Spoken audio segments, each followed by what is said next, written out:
Добрый день, меня зовут Антон Скирда. Я представляю Харьковское городское объединение «Харьков молодой» в рамках проекта «Харьков – любимый город». Сегодня 9 мая 2022 года.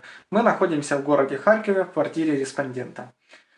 Здравствуйте, представьте, пожалуйста, и расскажите о себе все, что вы считаете нужным. Добрый день. Меня зовут Евгений Викторович. Родился я 19 июня 1980 года. Ну, соответственно, мне полных 41 год уже. Скоро будет, надеюсь, 42. Женат. У меня двое девочек, 12 и 14 лет. Проживаю в городе Харькове на Алексеевке. Скажите, пожалуйста, где вы родились и сколько лет вы уже живете в Харькове? Я коренной харьковчанин, родился в городе Харькове в первом роддоме на Атакара Яроша. В Харькове проживали мои родители, мои бабушки с дедушками, поэтому можно сказать, что коренной харьковчанин в нескольких поколениях. Расскажите, пожалуйста, о своем детстве, о своих родителях, кем они работали и чем занимались. В советские времена была такая профессия, как машинист-печатник. Мама работала машинисткой, это на печатной машинке. В институте она печатала различные тексты и указы. После того, как появились компьютеры, соответственно, уже машинистки были никому не нужны. И, потеряв работу, она дальше работала в гардеробе, работала по уборке лестничных площадок. Ну, собственно говоря, так как не было профессионально-технического образования, выполняла там самые обычные виды работы. Я, в свою очередь, в основном жил с бабушкой и дедушкой. Меня воспитывали они. Отца у меня не было, поэтому все основное воспитание было от бабушки с дедушкой. И, соответственно, рос, как все молодые ребята, во дворе, на улице. И в том числе, ну, как мы смеемся, я говорю, что воспитала улица.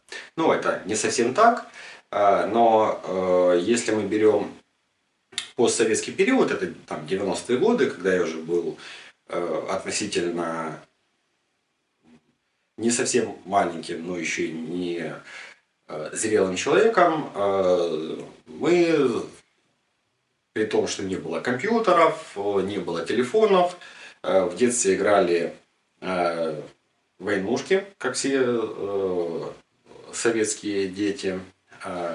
У нас делились мы на команды, там кто-то был фашистом, кто-то был там русским человеком, и мы постоянно проводили все время на улице.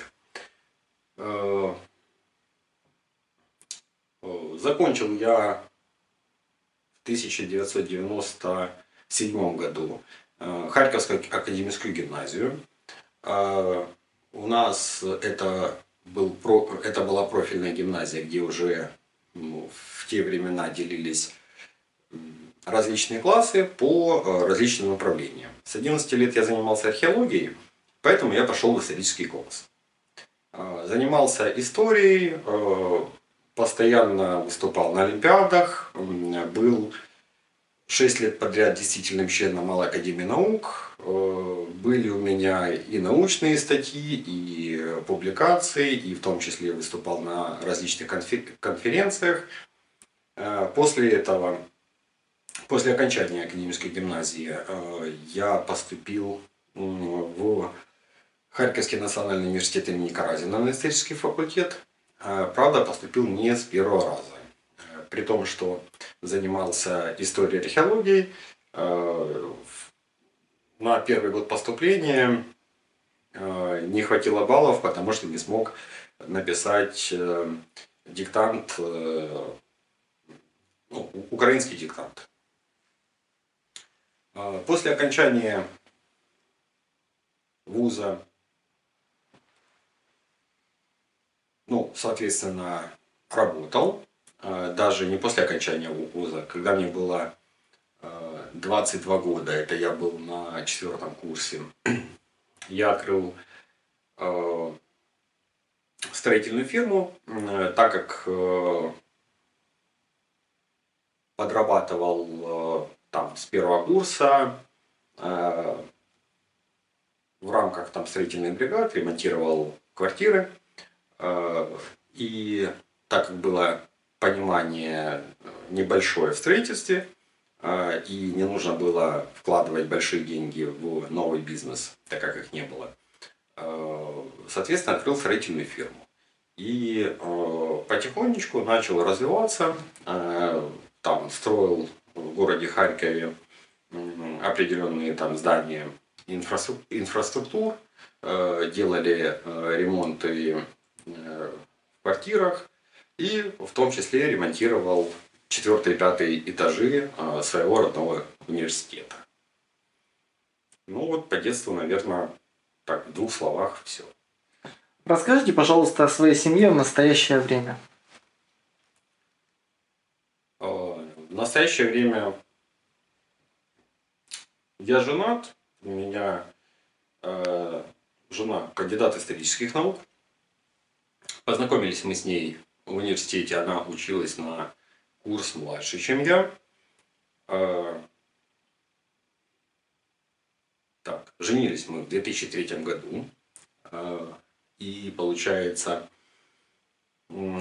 это я был на 4-м курсе, она была на 3-м курсе. То есть, ну, довольно-таки рано мы женились. То есть, не было у нас такого понимания, что вначале мы должны приобрести жилье, после этого должны там построить карьеру, и только после этого устраивать свою семейную жизнь. Мы поженились, потому что у нас было уже понимание, что это мой человек, обоюдное понимание, и, соответственно, ну, не было смысла эти отношения там, каким-то образом тянуть или жить в гражданском браке. То есть мы как вместе стали жить, мы, соответственно, приняли решение о том, что необходимо жениться. После того, как мы поженились, мы несколько лет жили без детей. После этого у нас появился первенец, появилась девочка Даша. И для того, чтобы не было большого разрыва для детей, мы хотели нескольких детей, чтобы один ребенок не стал эгоистом, как это зачастую бывает, когда только одному ребенку в семье внимание оказывают. И, соответственно, через 1 год и 9 месяцев у нас появился 2-й ребенок, тоже девочка. Мы надеялись, что будет мальчик и дети будут разнополые. Вот. Но у нас появилось 2 девочек. Поэтому моя семья состоит на данный момент из, в основном это только женский коллектив. Есть у нас также собака, тоже девочка, ее зовут Бетти.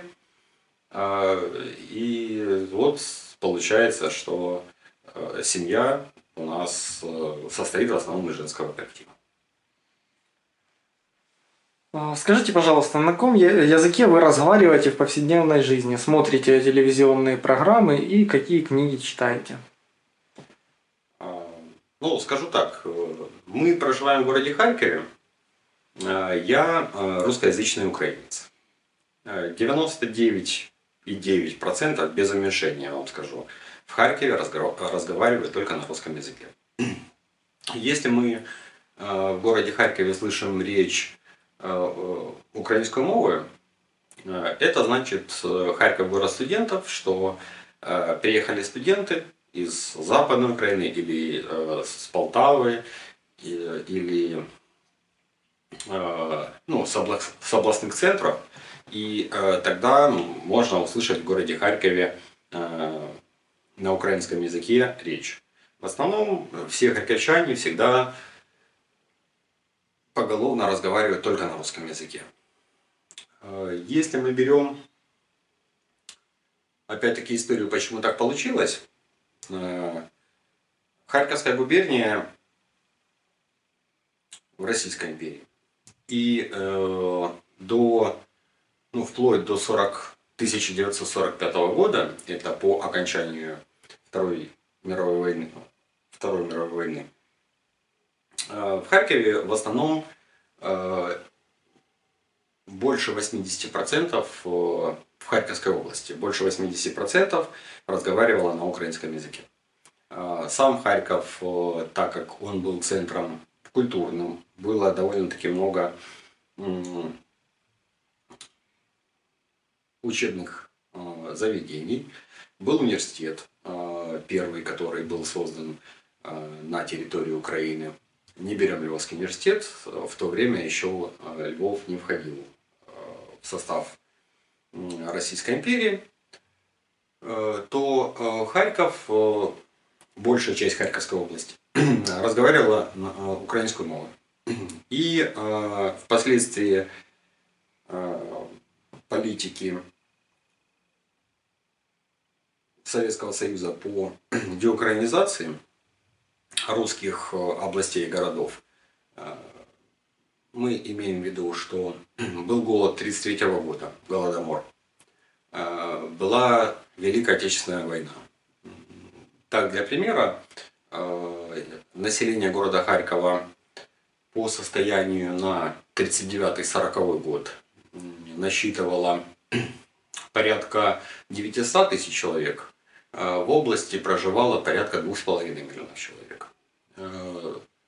После начала боевых действий, это июнь 1941 года, население Харькова увеличилось до 1,5 миллиона человек. То есть это означает, что с областных центров, с области в Харьков было много беженцев. И Харьков продолжал благодаря этому разговаривать на украинском языке. Если мы берем уже 1943 год, то в 1943 году в Харькове осталось всего лишь навсего до 200 тысяч человек. То есть 170-200 тысяч человек – это приблизительно подсчет тех людей, которые остались в городе. То есть большая часть людей была убита, потому что в Харькове также было большое еврейское население. Большая часть людей подвергалась как бомбежкам, так и, соответственно, мужское население погибало на фронтах. И к 1965 году мы вышли в городе Харькове на рубеж уже большей части общения только на русском языке. С 1965 года, можно считать, харьковчане полностью, повсеместно начали говорить на русском языке. Соответственно, культурные традиции, то есть мои родные разговаривали на русском, я, соответственно, учился в русской школе. И украинский язык только после того, как Украина обрела независимость, в 1991 году у нас появилось украинское телевидение, украинские новости, телепередачи. Начали потихонечку осваивать украинский язык. По фильмам и книгам, в основном фильмы мы смотрим либо советские, либо, если мы берем Голливуд, то это русскоязычный перевод, либо, соответственно,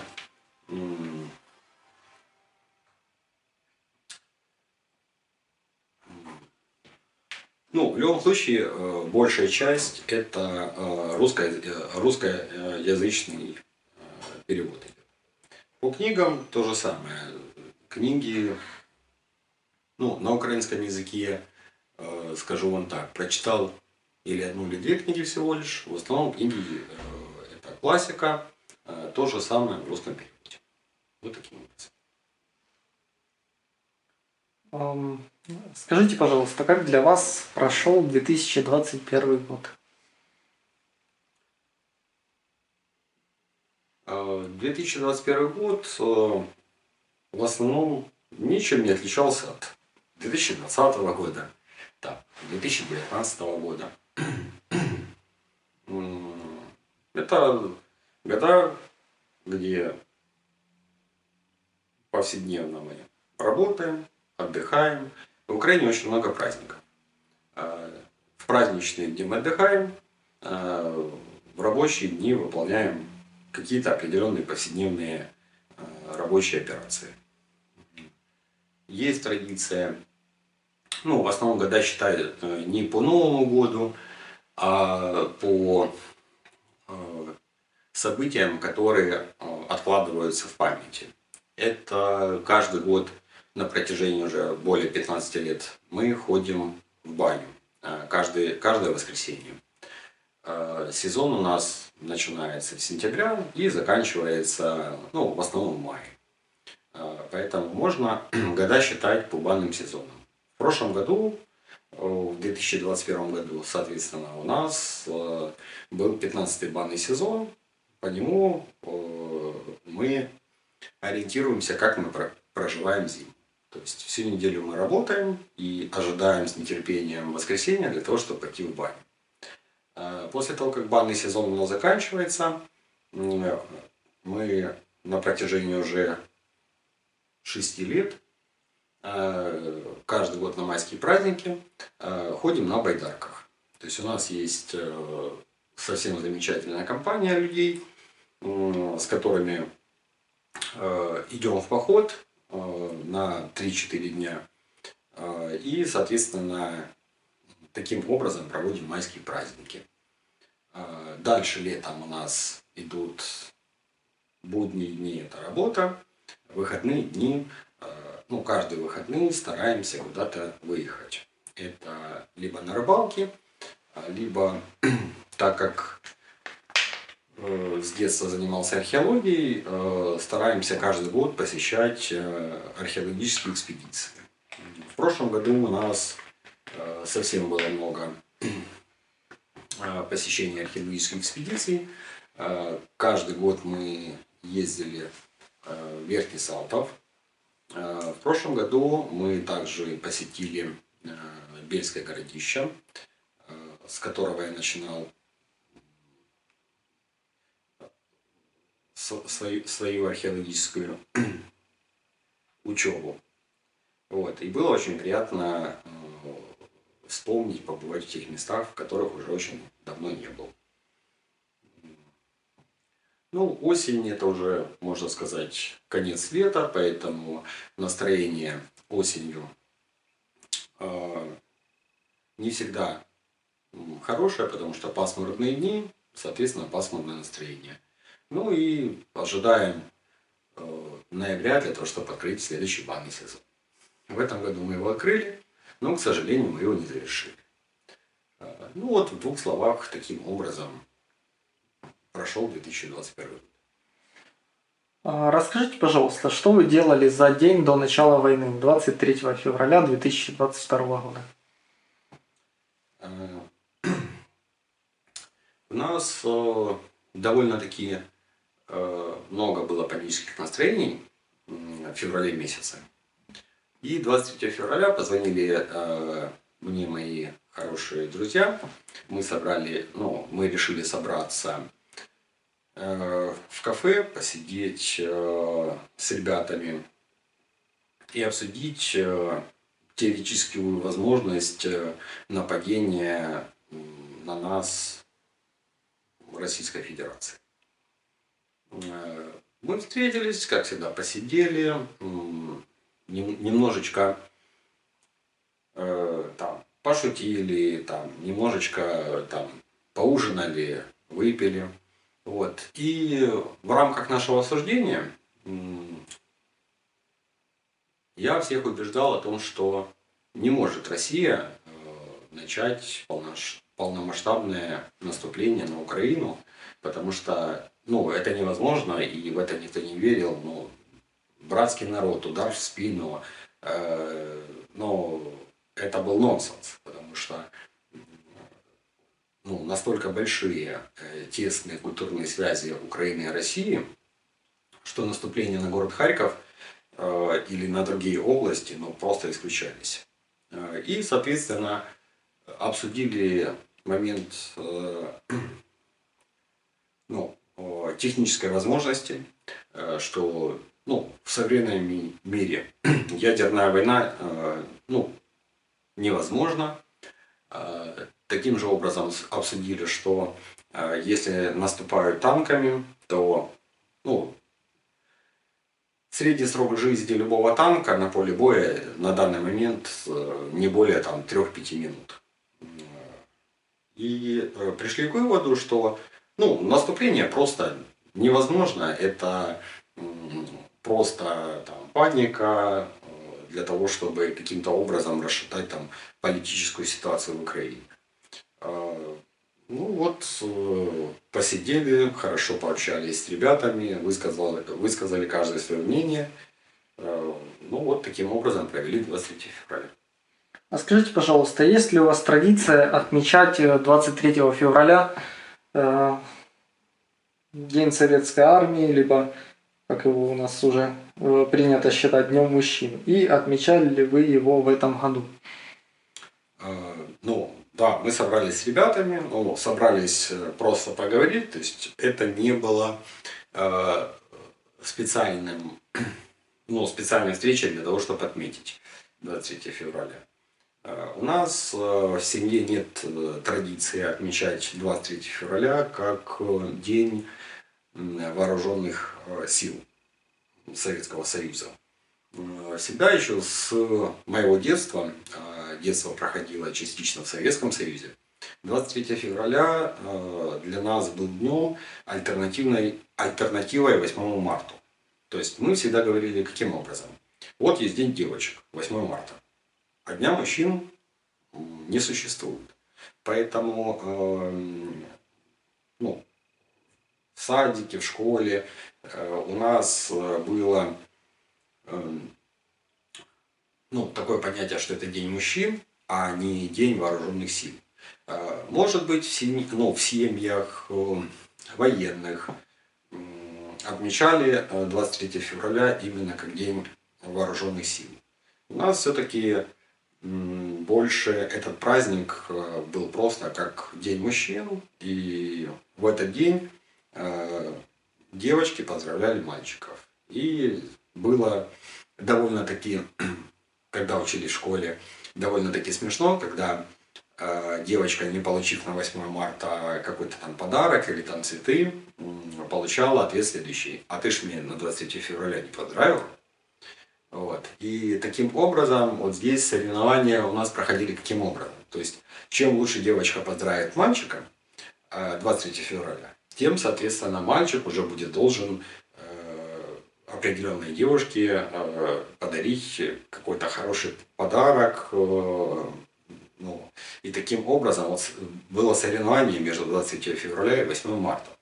Поэтому здесь, если мы говорим о этом празднике, еще раз подчеркну, что у военных может быть по-другому, но среди моих знакомых, наверное, не было людей, которые этот праздник праздновали именно как День вооруженных сил. В основном все этот праздник воспринимали как День мужчины. Скажите, пожалуйста, были ли у вас какие-нибудь планы на 24 февраля? Планов нет, никаких не было.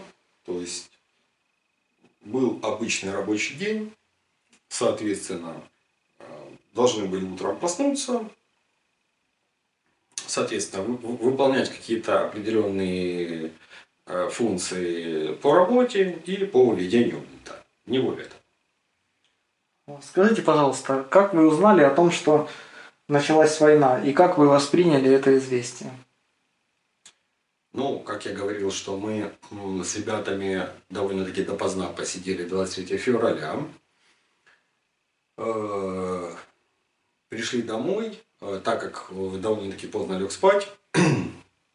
24 февраля в 5 утра мне не смог дозвониться мой друг. Он позвонил моей жене, и когда мне жена разбудила и начала кричать, что все, война, нас бомбят, там, собирай вещи, там, быстро надо бежать в подвал, я вначале думал, что это какой-то сюр. Потому что ну, мы вот только-только обсудили, что войны просто быть не может, о том, что ну, это нонсенс и просто там, политические какие-то спекуляции.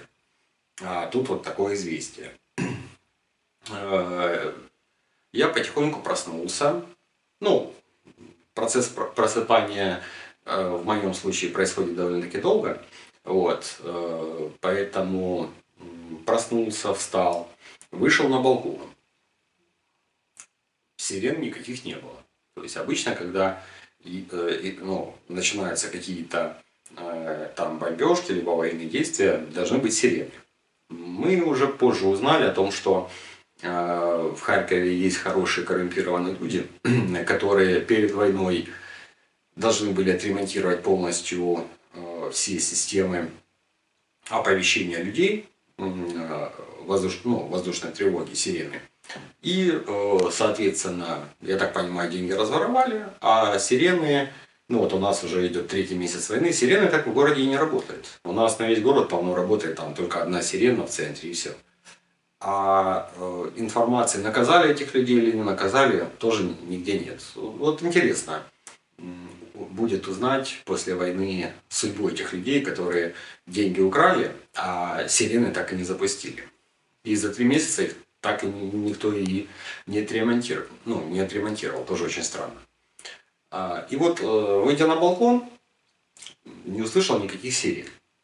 Но у нас балконы выходят на 2 стороны. После того, как я вышел на балкон с другой стороны, живем на 7-м этаже на Алексеевке, и с Алексеевки очень хорошо просматриваются такие районы, как Салтовка, Пятихатки, поселок Жуковского, ну и центр. И вот непосредственно с поселка Жуковского было очень хорошо видны большие вспышки. Но звука именно взрывов еще не было. Примерно где-то к 7 часам утра уже были очень отчетливо слышны звуки взрывов. В городе у нас началась, можно сказать, такая широкомасштабная паника, потому что от моего дома до окружной, это выезд из города, примерно где-то 4-5 километров. Так вот, пробка только выезд на окружной, это не выезд из города, это выезд на окружную дорогу, которая дальше ведет к выезду из города в разных направлениях. Стояла вот возле нашего дома. Это где-то порядка 4-5 километров была пробка из автомашин. У нас соседи, это были студенты-индусы, которые снимали квартиру. Их там много жило, там, наверное, человек 10. И вот они в панике, не зная, что делать, бегали по двору и не могли понять, куда им идти. У нас, получается, было 2 выбора. Идти или в метро. Метро у нас рядом с домом находится. То есть, либо идти в подвал. То есть, сантехники открыли подвал. У меня был телефон сантехника. Я с ним созвонился. Но все подвалы у нас в ужасающем состоянии. Что имеется в виду? Имеется в виду, что там никто никогда не убирал. То есть полная антисанитария, там висят куски стекловаты, очень грязно. И с 2 детьми, с женой идти в этот подвал как в убежище, не представлялось абсолютно никакой возможности, потому что там нет ни электричества, нет ни водоснабжения, и непонятно для чего сидеть в этом подвале. В метро идти был второй вариант, но посмотрев, какое количество людей идет на станцию метрополитена, при том, что еще была зима, было довольно-таки холодно, был у нас коронавирус. В него, собственно говоря, мы сильно верим и верили. Вот сейчас война началась, за коронавируса абсолютно все забыли. А до этого спекулировали постоянно этой болезнью. Все равно приняли решение, что при таком скоплении людей не берем там обязательно коронавирус, а берем обычные простудные заболевания. Больше у нас опасности заразиться какой-то простудой и там слечь на больничный, чем, соответственно, получить прямое попадание там ракетой либо бомбой в дом. Потому что город Харьков — это очень большой город. И, соответственно, разбомбить полностью весь Харьков, наверное, за там какое-то определенное время, там за месяц, за два, за три просто невозможно. И поэтому мы взяли детские, матрасы из детских кроватей. Они как раз по ширине были 1,50 м, а коридор у нас 1,55 м. Положили матрасы в коридоре, и у нас получилось правило 2 стен. То есть, соответственно, коридор, в который выходят несущие стены. И таким образом мы планировали уберечь, если будет какое-то попадание в дом, уберечься от осколков. Потому что большая часть людей травмируются именно из-за осколков стекла.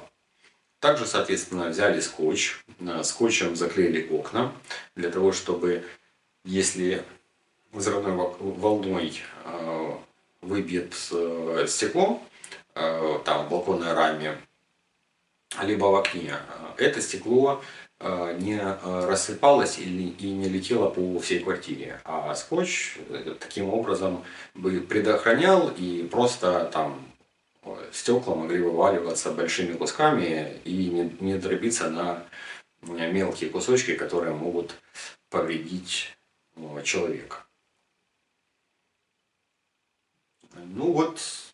Таким образом мы узнали о начале боевых действий. И вот такие меры предосторожности мы сформировали для того, чтобы обезопасить себя. Скажите, пожалуйста, а был ли у вас собран заранее тревожный рюкзак? И если был, то что вы в него положили? Дело в том, что у нас были знакомые, которые собирали тревожные рюкзаки. И, как я говорил, что не верили мы абсолютно в то, что на нас могла напасть Россия. Мы над этими людьми, естественно, каким-то образом подшучивали. И имеется в виду, то есть им говорили, для чего рюкзак собирать, какое нападение. Нападение быть просто не может, не нужно смотреть телевидение, потому что вот по телевизору рассказывают ерунду, и вот вы занимаетесь непонятно чем. Поэтому мы тревожный рюкзак заранее не собирали. Собрали мы его довольно-таки оперативно и быстро. Утром, получается, в 6 утра, в день начала войны.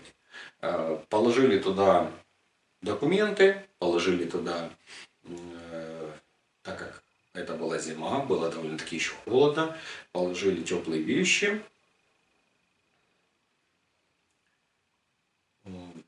И у нас была там аптечка и ноутбук. Продукты питания мы собрали просто в отдельный кулечек, для того, чтобы он с нами был на всякий случай. Больше ничего не собирали. Расскажите, пожалуйста, как изменилась ваша жизнь после 24 февраля 2022 года? Здесь Если мы говорим переломный момент, Рубикон, это на данный момент для Украины действительно 24 февраля, потому что такого предательства, такой подлости, наверное, даже не могли представить люди уже долгое время с момента 22 июня 1941 года, когда враг подло в 4 утра напал. Вот точно таким же образом в 5 утра, когда были первые бомбардировки территории Украины, наверное, мы не осознавали и не могли в это поверить, пока не увидели это своими глазами. Жизнь изменилась следующим образом.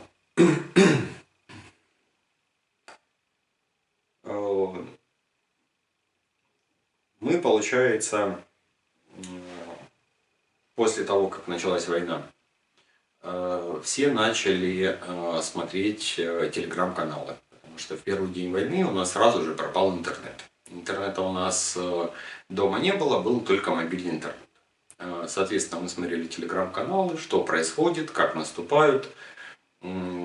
Таким образом, каким-то образом получалось перерабатывать информацию и понимать, стоит ли нам срочно выезжать или у нас дома довольно-таки безопасно. Так как у нас наступление в основном шло это по таким направлениям, как Волчанск, Старый Салтов и, соответственно, Белгород, Русская Лозовая, эти направления выходят на Салтовку. Северной Салтовке досталось больше всего, потому что наши защитники, которые обороняли город Харьков и укрепляли свои позиции, таким образом подвергались очень массированным артобстрелам. В первые дни их было очень много. Мы жили на Алексеевке, это другая часть города Харькова, которая выходит на Дергачевско-Золочевское направление. И, соответственно, у нас в первый день было относительно тихо. Больше всего, что пугало наших детей, это самолеты. В первые дни над Харьковом, в первые дни недели над Харьковом довольно-таки много летало самолетов. И было очень страшно, что мы не понимали, будут ли эти самолеты сбрасывать бомбы в жилые дома. Может, там бомбардировщики будут лететь, как во Вторую мировую войну, и ковровыми бомбардировками просто сносить целые кварталы. Вот это было очень страшно, потому что, находясь в панельном доме, мы понимали, что панельный дом, он как домино, он может сложиться довольно-таки быстро. И получается, первую неделю мы жили относительно беспокойно, так как девочки очень боялись. Вот в этом отношении очень сильно для детей помог интернет, потому что дети могли смотреть свои какие-то определенные любимые сериалы и могли играть в какие-то игры.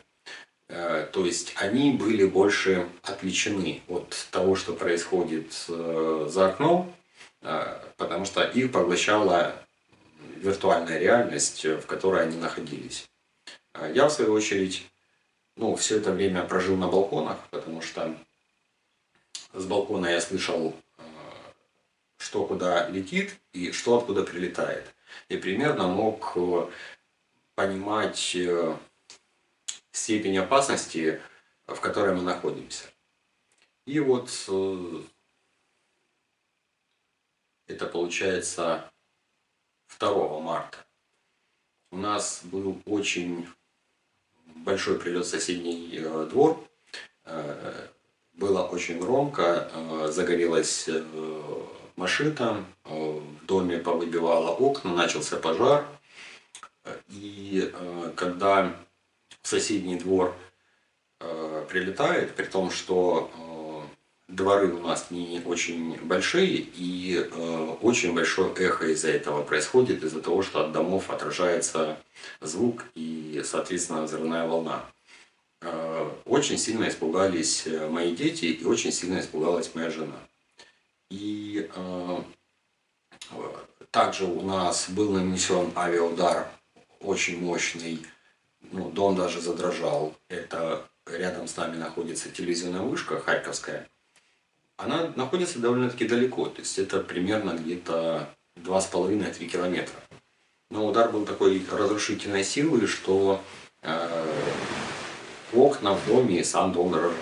И вот после того, как непосредственно произошли эти события, семья была очень перепугана. Я позвонил своему другу. У нас рядом с Харьковом есть такой поселок, как Черкасская-Лозовая. Он находится на Дергачевском направлении. Не было в этом направлении наступления, и мы приняли решение, что это место довольно-таки безопасное, то есть ну, маленький поселок, где нет никаких абсолютно стратегических объектов и который бомбить ну, не должны уж точно. И товарищ нас забрал в частный дом. В этом доме был оборудован к моменту нашего приезда, это мы приехали уже через неделю после начала войны, подвал. Ну, это не подвал, это погреб, где хранились овощи, хранилась консервация. Там мой друг поставил раскладушки, сделал места для того, чтобы можно было там в том числе и спать ночью. И приехав туда, то есть, во-первых, мы уже были не сами, у нас была компания, нам было веселее. А во-вторых, был подвал, который ну, успокоил наших девочек. То есть девочки уже не боялись находиться на 7-м этаже, и что прилетит бомба. И если даже ну, в многоэтажном доме начнется пожар на 1-м этаже, из-за задымления мы рисковали, что мы с 7-го этажа могли быть заблокированы и не спуститься. Вот. В частном доме с наличием подвала девочки успокоились, и довольно-таки ну, была разряжена обстановка, не так сильно чувствовалась вот напряженность, которая была в эти дни. Но над этим поселком очень-очень много летало истребителей, которые бомбили Харьков. С поселка было очень четко видно зарево города Харькова. И нам было очень больно смотреть на то, как просто самолетами разрушают Харьков, как он горит. Каждую ночь, ну, не знаю, десятки самолетов пролетали над нашим поселком. Мы их очень отчетливо слышали, потому что когда летит самолет на предельно низкой высоте и на предельно высокой скорости, очень-очень большой шум.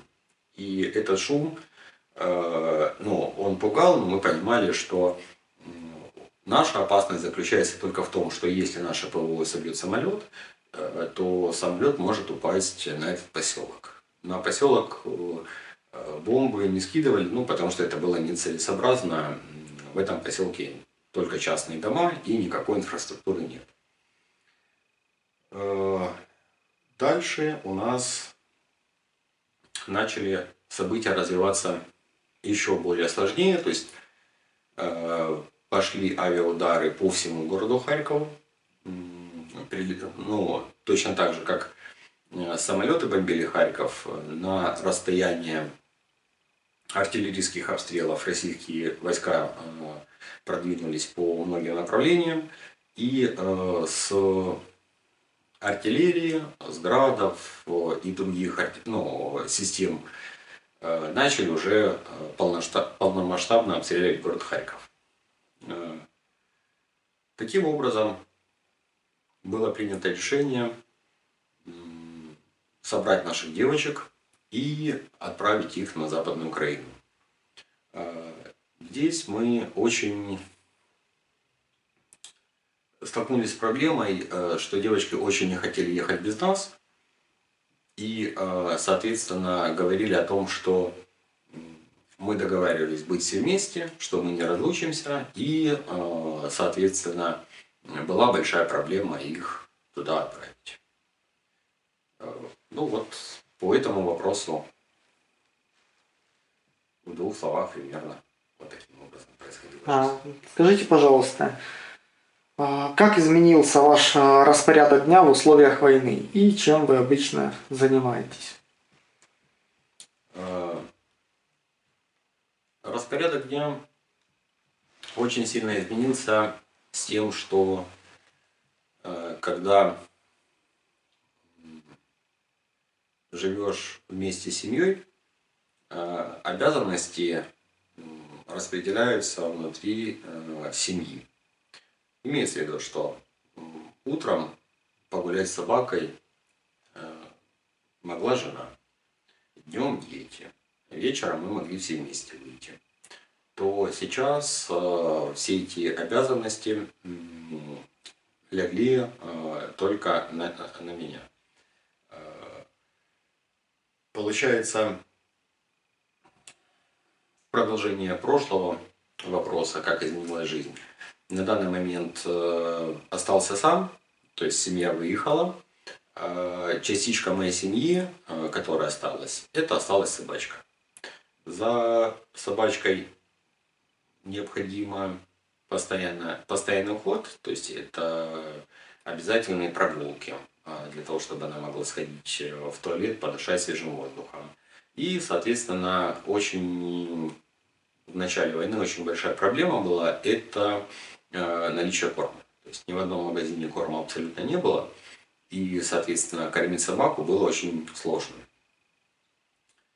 По распорядку дня, соответственно, если раньше все бытовые хозяйственные вопросы решала жена, то есть начиная от того, как сходить в магазин, что купить, что приготовить, поубирать, постирать, то на данный момент это все, соответственно, легло на мои плечи. А здесь, как вам сказать, если ты никогда в жизни не убирал, то тебе непонятно даже с чего начать. Вот до сих пор я не понимаю, каким образом нужно вытирать пыль. В каких местах нужно пыль вытирать, где она скапливается.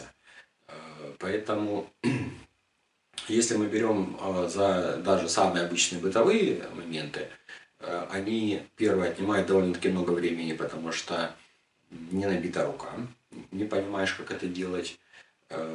Если мы берем там ту же самую простую стирку, даже нет понимания, на какой режим нужно поставить белье, которое стирается. Ну, это довольно-таки занимает много времени. Поэтому большая часть времени сейчас уходит на просто обычное жизнеобеспечение. Это уборка, это готовка, это мытье посуды, это стирка и гуляние с собакой. В промежутках этого времени, если нет обстрелов, то можно что-нибудь почитать, можно что-нибудь посмотреть. Но так как всю эту работу приходится делать еще корректируя обстрелы,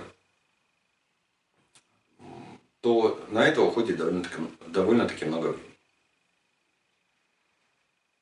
Скажите, пожалуйста, поменялось ли у вас восприятие времени и пространства за этот период? Ну, оно поменялось однозначно с 24 февраля, но уже плюс-минус начинает восстанавливаться. Потому что первые 4-5 недель был в полной прострации и не понимал, что происходит.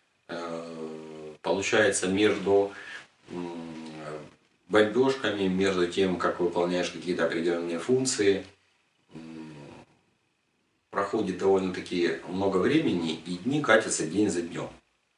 Первые дни даже тяжело было считать. То есть мы считали не дни недели, не календарные дни, а дни войны. 5-й день войны, 6-й день войны, 7-й день войны. И вот эта жизнь напоминала как жизнь в фильме. То есть не было понимания, что это происходит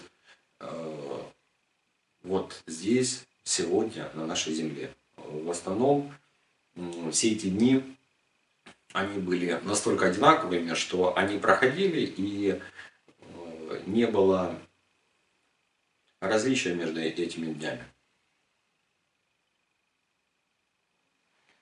Скажите, пожалуйста, снятся ли вам сны, о чем они и как они изменились за период войны? Сны снятся постоянно. Если до войны в основном сны снились по поводу каких-то моментов отдыха, это могли быть сны, связанные там с тем, как ловим рыбу, с тем, как куда-то поехали, с тем, как где-то гуляем, то непосредственно в первые дни войны сны были яркие, красочные, но они были очень тревожные, потому что бывало такое, что просыпаясь ночью в холодном поту, приснилось, что сложилась лестничная площадка и нужно каким-то образом выводить детей. Бывали такие сны, что становишься сверхчеловеком, вот там как Халком каким-нибудь, и идешь и разносишь позиции русских войск для того, чтобы они не обстреливали город. Там бывали сны, там, где тоже есть там определенные военные способности, как там снайпер, допустим, который уничтожает врагов. Ну вот в основном сны в последнее время стали с военной тематикой. Вот снов там по поводу там отдыха, что где-нибудь лежишь там на острове под пальмой с каким-нибудь там кокосовым соком, вот таких снов уже нет. Скажите, пожалуйста, были ли у вас позитивные моменты в последнее время, которыми бы вы хотели с нами поделиться?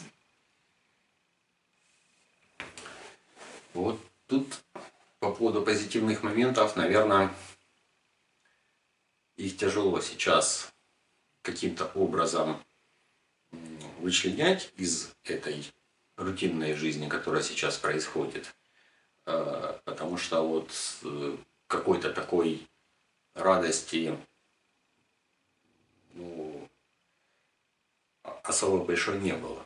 Но позитивные моменты были связаны с тем, что получилось, первый, наверное, позитивный момент, который был, это получилось все-таки отправить семью в эвакуацию. С этим в Харькове были очень-очень большие сложности. Так, чтобы вы понимали, на вокзале в городе Харькове, на железнодорожном вокзале, были в первые дни войны такое скопление людей, что люди не могли полностью семьей сесть в вагон. То есть была давка, когда ты вот уже заходишь в дверь вагона, а просто толпа относит тебя к середине вагона. И получается, что кто-то в вагон зашел, а вторую часть семьи отодвинули и не дают возможность зайти.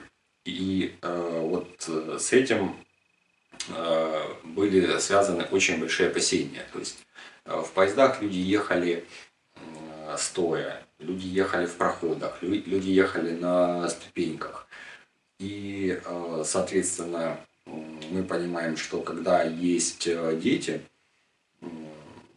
то здесь очень тяжело будет эвакуироваться. Но очень сильно повезло, что за неделю добавили очень много эвакуационных поездов, и вагоны рассаживали до того, как локомотив эти вагоны цеплял для транспортировки. То есть, соответственно, наши девочки сели в пустой вагон, и только после этого их присоединили к локомотиву, и они могли спокойно поехать. Таким образом, без давки они смогли сесть в поезд. Вот когда они поехали, вот, наверное, очень большой упал с плеч груз, то есть ответственности за своих детей, за жену, потому что за себя отвечать можно. То есть можно при какой-то опасности быстро укрыться в укрытии. Но если с тобой жена и дети, этого сделать невозможно. Здесь тоже такие смешные моменты. Ну, всю жизнь мне жена говорила, что у тебя маскулинность, что ты не толерантный человек, ты не можешь с нами разговаривать, ты все говоришь в командном тоне. А я всегда говорил, ну вот, завтра будет война, вот если я вам говорю ложись, надо ложиться, потому что пока ты со мной будешь спорить и мне все это рассказывать, ну, прилетит снаряд и вас всех поубивает. Она мне всегда на это возражала, что какая война, о чем ты говоришь, и не нужно вообще в таком тоне со мной разговаривать, никакой войны не будет. И поэтому всегда, когда я там что-то говорил, меня не слушали с первого раза, со мной там спорили там по 10-15 минут. И вот мои страхи, что если вот сейчас во время войны будет лететь снаряд, я буду слушать по звуку, что есть свист, и я буду понимать, что есть перелет. И если я там крикну девочкам ложись, они не лягут, они со мной будут дальше спорить, как они это делали до этого. И вот когда они уехали в эвакуацию, ну вот очень большой груз спал с плеч, то есть я понимал, что они в безопасности. И вот, наверное, это был первый позитивный момент за последнее время. Дальше все остальные позитивные моменты, ну, скорее всего, они связаны с ситуацией на фронте. То есть они связаны с нашими победами с точки зрения дипломатии. Они связаны с нашими победами по поводу наших успехов на фронте. Что они пустили в Харьков, отступили с Киевской, Черниговской области, отступили с Сумской области. Ну вот, примерно так. Скажите, пожалуйста, какое ваше самое значимое и любимое место в Харькове? И есть ли какая-то история, связанная с этим местом? В городе Харькове очень большое количество красивых мест. Очень много парков, очень много мест, связанные с детством. Ну, наверное, самым значимым местом могу сказать лесопарковую зону «Мемориал». Мемориал памяти жертв фашизма у Второй мировой войны. С этим местом связаны очень теплые воспоминания, когда мы в школе ходили, поздравляли ветеранов. Это было 80-е, 90-е годы прошлого века. И ветеранов было довольно-таки много. У меня бабушка с дедушкой, которые меня воспитывали, были ветеранами. Мы во дворе всегда собирались с другими ветеранами, шли на мемориал. Лесопарковая зона, она довольно-таки большая, там проходит детская и южная железная дорога. Если у нас была возможность, и мы выходили довольно-таки рано, чтобы не было больших очередей, с парка Горького мы ехали по детской железной дороге до мемориала, там была остановка. Там мы, прокатившись на детской железной дороге, выходили на мемориале. По лесопарковой зоне мы прогуливались, поздравляли ветеранов,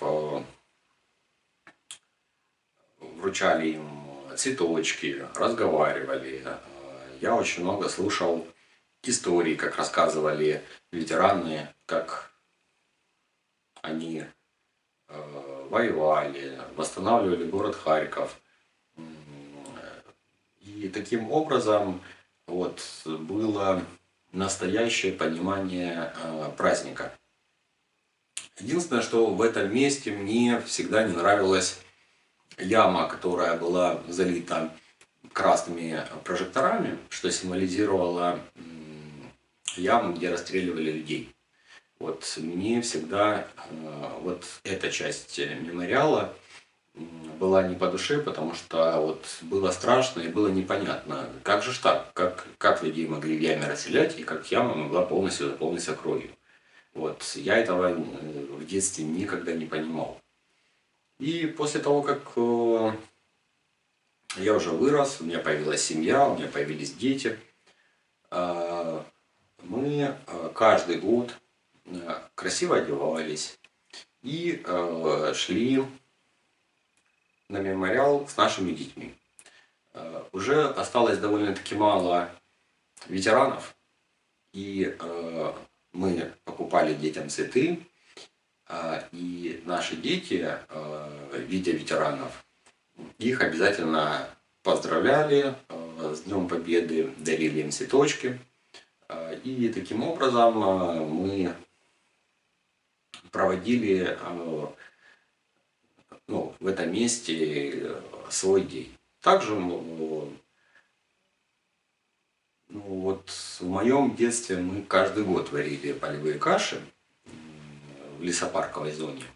И получается, было очень много знакомых, однополчан, бабушки с дедушкой. Мы собирались на большой поляне, варили кашу, вот, и таким образом проводили время. Скажите, есть ли у вас какое-то самое любимое заведение для досуга? Здесь сложно сказать, потому что больше все-таки люблю природу. Это вот лес, лесопарки, парки, озера. Вот именно выделить какое-то определенное заведение, здесь сложно, наверное, такого заведения у меня нет. Скажите, пожалуйста, есть ли у вас сейчас возможность посещать свои любимые места? На данный момент такой возможности нет, потому что Харьков находится под постоянными обстрелами. Вчера, 8 мая, это день памяти жертв во Второй мировой войне и день примирения. Были прилеты в район Сокольника, это как раз район лесопарка. И таким образом почтить погибших во Второй мировой войне просто не имеется возможности. Поэтому посещать лесопарковую зону на данный момент не получается. Ну, если берем опять-таки первые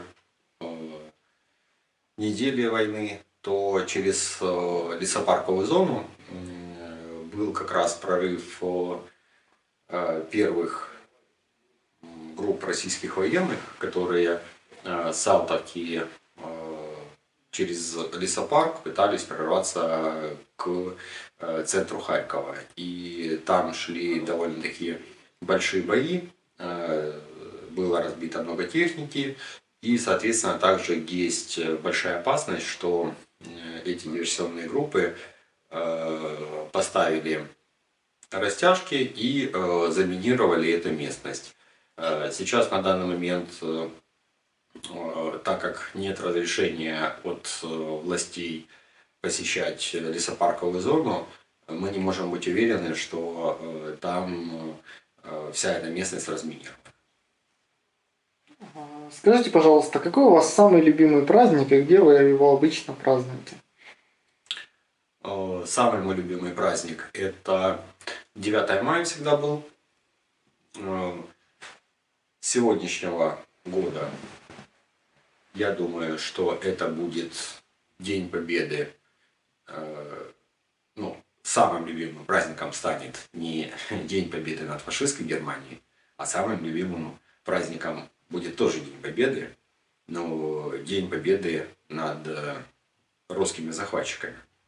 Потому что победа всегда собой олицетворяет мир, всегда олицетворяет стабильность, всегда олицетворяет приумножение семейных ценностей. Мир это всегда здорово, мир это надежда. А если мы берем те праздники, которые до этого года отмечал, действительно, это был праздник 9 мая, то есть я не так радовался Новому году или дню рождения. Но праздников в Украине очень много, то есть в году, ну, наверное, месяца 3 у нас праздники. Их довольно-таки много, половину праздников нужно отменить, потому что, ну, такое количество праздников влияет на экономический потенциал страны. Так вот, если говорим, почему 9 мая мой самый любимый праздник, потому что на данный момент с переносом праздника с 9 мая на 8 марта связана, ну, по моему мнению, историческая справедливость, потому что акт о капитуляции действительно подписали 8 мая. Но название этого праздника, вот с ним я не очень сильно согласен, потому что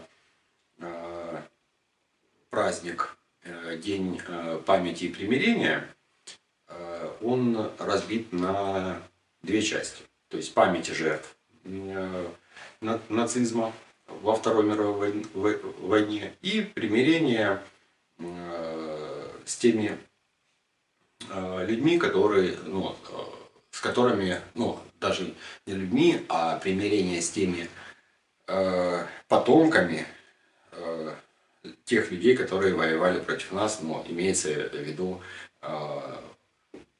нацистскую, ну, то есть нацистскую Германию, да.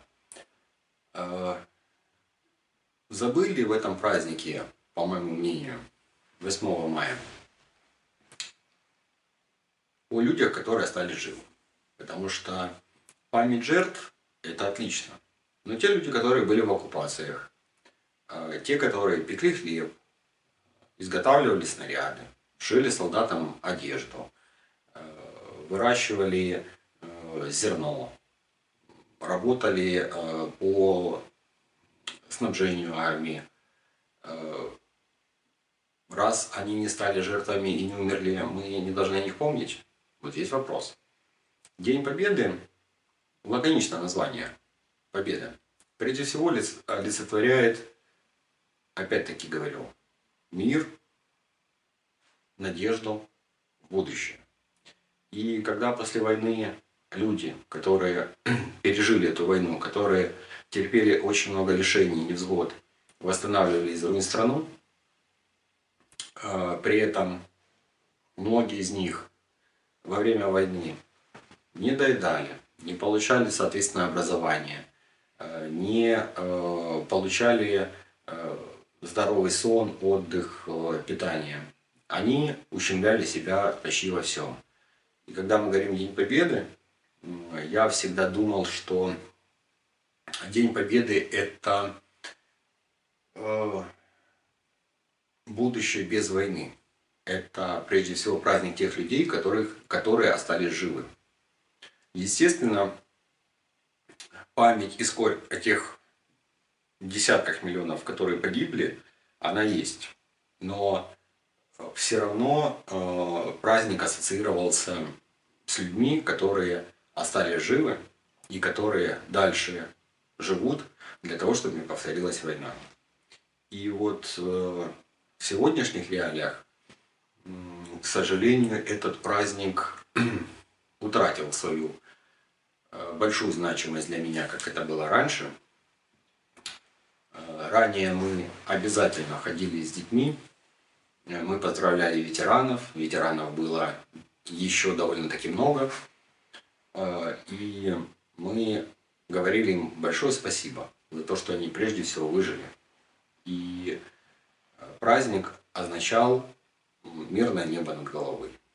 После того, как очень так ярко обострилась ситуация в 2014 году с Днем Победы, когда этот праздник был настолько заполитизирован, что были какие-то политшествия с георгиевскими лентами, были бессмертные полки. И здесь уже не было ощущения единства, не было ощущения праздника. И с 2014 года мы с детьми перестали ходить на мемориал, потому что уже не было ветеранов, которых можно поздравить, а были только различно агрессивно настроенные люди, как со стороны проукраинских партий, так и со стороны пророссийских партий, которые между собой выясняли политические отношения. И вот этим настолько сильно омрачили этот праздник, что в последние годы этот праздник мы начали отмечать, скажем так, в узком кругу. Либо мы ходили в поход на байдарке. Обязательно, естественно, мы этот праздник отмечали, вспоминая наших бабушек, наших дедушек, всех защитников, которые погибли и которые остались, и которые отстраивали наш Харьков, нашу страну. И вот таким образом мы почитали их память в узком кругу. На какие-то большие мероприятия, которые заполитизированные, никогда не ходили. И вот еще раз отмечу, что именно добавление в этот праздник политических ноток просто этот праздник испортили. И на данный момент все официальные мероприятия, связанные с 9 мая, большей частью людей из моих знакомых просто не воспринимаются. Скажите, пожалуйста, как бы вы хотели отметить свой день рождения в этом году и в каком месте?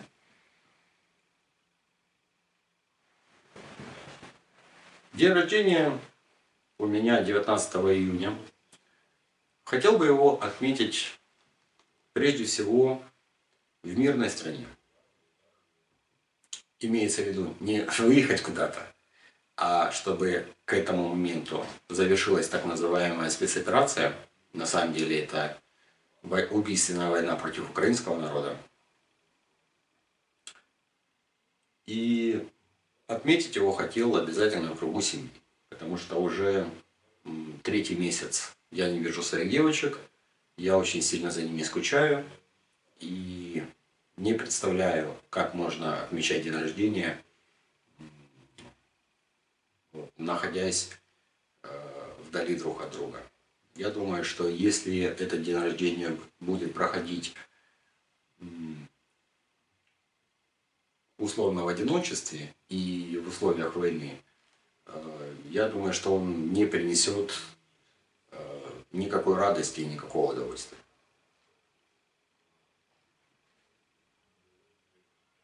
Скажите, пожалуйста, как вы относитесь к переименованию улиц Харькова и снесению советских памятников? В Харькове довольно-таки много улиц, которые носят имена советских политических вождей, которые носят имена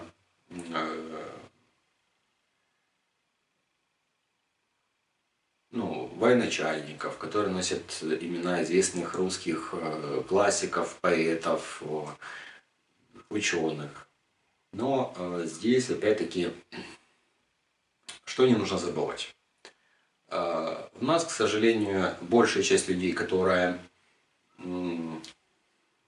находится в администрации городской, привыкли все-таки работать по советским временам. У нас европейская интеграция, но мозги у нас остались еще совковые. Что имеется в виду? Есть перегибы на местах. То есть вместо того, чтобы переименовать действительно кричащую улицу, ну, к примеру, там просто проспект Ленина, да, там, или проспект Сталина, ну, к примеру, начинают просто десятками эти улицы переименовывать. И такое впечатление, что власти соревнуются с другими городами, какой город больше улиц переименует. Вот здесь однозначно это делать не нужно. Опять-таки, если мы берем переименование улиц, то было бы неплохо, если бы это выносилось на какой-то определенный городской референдум, где предлагались бы варианты: переименовать улицу или не переименовывать — это раз. Если переименовывать, то какие варианты переименования этой улицы. Очень много улиц у нас переименовали, потому что люди даже не понимают, о ком идет речь при названии улицы. Вот, к примеру, у нас переименовали улицу Петровского. Вот Петровский — фамилия довольно-таки известная. И есть целый ряд деятелей с такой фамилией. В честь кого была названа эта улица, никто не знает. Есть предположение, что Петровский — это партийный деятель советских времен. А есть предположение у меня, допустим, что это военачальник, который погиб в 1941 году во время Великой Отечественной войны. И если это так, то человек, который защищал Украину и погиб в битве за Днепр, соответственно, не заслуживает, чтобы его улицу, названную в его честь, переименовали. По поводу памятников, ну, здесь, опять-таки, если мы берем памятники советских времен, вот сталинский монументализм, скажем так, вот памятники, которые не несут абсолютно в себе никакой информации. То есть стоит памятник какому-то определенному деятелю, но абсолютно нет никакой информации. Что это за деятель, чем он занимался, почему ему поставили этот памятник. И таких памятников в городе довольно-таки много. Если мы берем памятники выдающимся личностям, к примеру, как у нас месяц назад, без какого-либо постановления городского совета, ребята из полка Азов просто взяли, снесли памятник Жукову и выкинули его на мусорку. Естественно, у каждого человека есть разные стороны. Есть стороны хорошие, есть стороны плохие. То есть при сносе памятника была мотивация, что Жуков в бой посылал миллионы солдат, и таким образом его прозвали мясником. Но если мы берем, опять-таки, историю личности, то почему-то мы забыли, что непосредственно Жуков возглавлял первое. Это оборону Ленинграда. Из таких вот уж больших событий Второй мировой войны оборона Ленинграда привела к тому, что Ленинград не смогли сходу взять, и та оборона, которую построил Жуков, была настолько эффективна, что немецкие войска не могли не захватить город, не перебросить резервы в битву под Москву. Потом дальше полностью организовал Московский фронт, именуемый «Битва за Москву». При том, что не было абсолютно никаких резервов, и с Дальнего Востока только подходили части, которые перебрасывались тоже умело организовал эту битву. И можно сказать, что первая фаза, самая печальная для Красной Армии, была сделана благодаря только Жукову. И только за это его памятник, его улицу можно не то что не переименовывать, а наоборот сделать более красочным, более информативным. И мы же не можем просто взять и выкинуть историю нашей страны там, за последние 70 или 100 лет. То есть, естественно, есть памятники культурным деятелям, там, Пушкину, в Харькове. Ну, в Харькове Пушкин ни разу не был, поэтому люди говорят, что, в принципе, этот памятник не должен быть в Харькове, так как Пушкин к нему не имеет отношения. Или парк имени Горького. Здесь я думаю, что все-таки нужно выносить эти вопросы на голосование. Если мы берем сейчас отмежевание от русского мира, русской культуры, русской истории, я считаю, что это правильно, потому что наши дети должны больше чтить украинскую историю, а не русский мир и русскую культуру. Но это нужно делать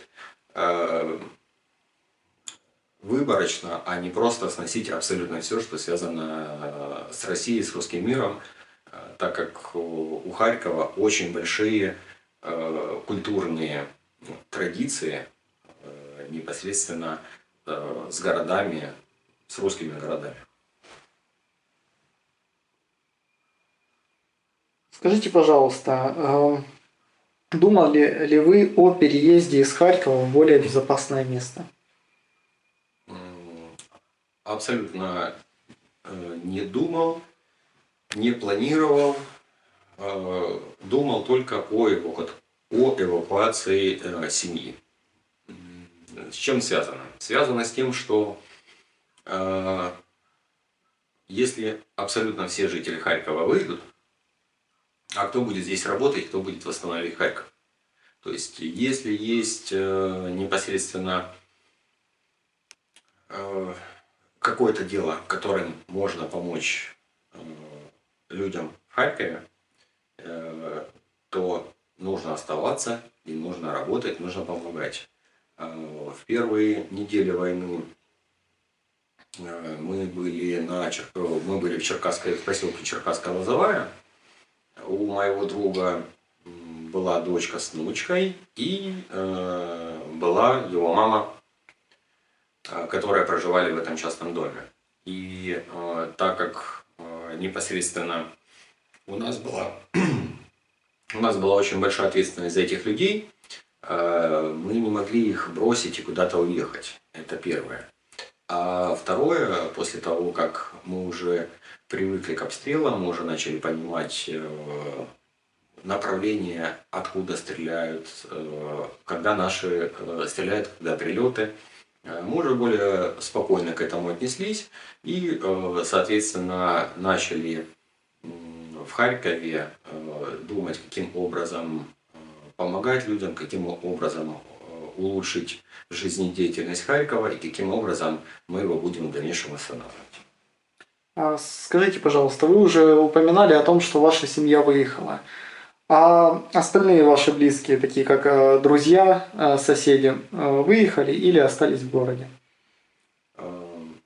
Ну, большая часть людей у нас выехала. То есть на данный момент в подъезде 12-этажного дома у нас сейчас живет в подъезде только 4 семьи. Все остальные выехали. В основном большая часть знакомых тоже выехали на Западную Украину. Это связано с тем, что выезжали они в эвакуацию со своими семьями. И, соответственно, так как я говорил, что было очень тяжело сесть в эвакуационный поезд, Мужчины там были нужны для того, чтобы, если, ну, особенно если не один ребенок, а несколько детей, чтобы можно было в поезд посадить свою семью, соответственно, в полном составе и с вещами. Поэтому большая часть выехали с эвакуационными поездами, ну а назад не вернулись. Ну, это тоже связано с психологией, так как когда стреляют в городе Харькове, а в Харькове было, ну, фиксировалось и по 100, и больше обстрелов в течение суток, ну, это очень большое количество, то когда ты не можешь спокойно спать, потому что канонада всю ночь гремит, постоянно разрывы, постоянно вспышки, ночью небо просто было в красном заливе почти все это время. Вот как белые ночи в Ленинграде, так у нас были красные ночи в Харькове. То, естественно, когда ты смог нормально выспаться в безопасном месте, я думаю, что нет большого желания возвращаться назад. Вот, особенно если в Харькове нет каких-то неотложных дел, и ты не можешь здесь работать и помогать людям. А остались ли у вас друзья, может, родственники в городе? Да, в городе у меня остались друзья, родственники, то есть моя мама в Харькове. Непосредственно мы из Черкасска-Лозовой переехали тоже в Харьков, потому что этот поселок начали очень интенсивно бомбить. И на данный момент мы живем в квартире с моим другом, который работает на Харьков водоканале и помогает непосредственно жизнеспособности нашего города, чтобы у харьковчан была вода, чтобы у людей исправно работала канализация.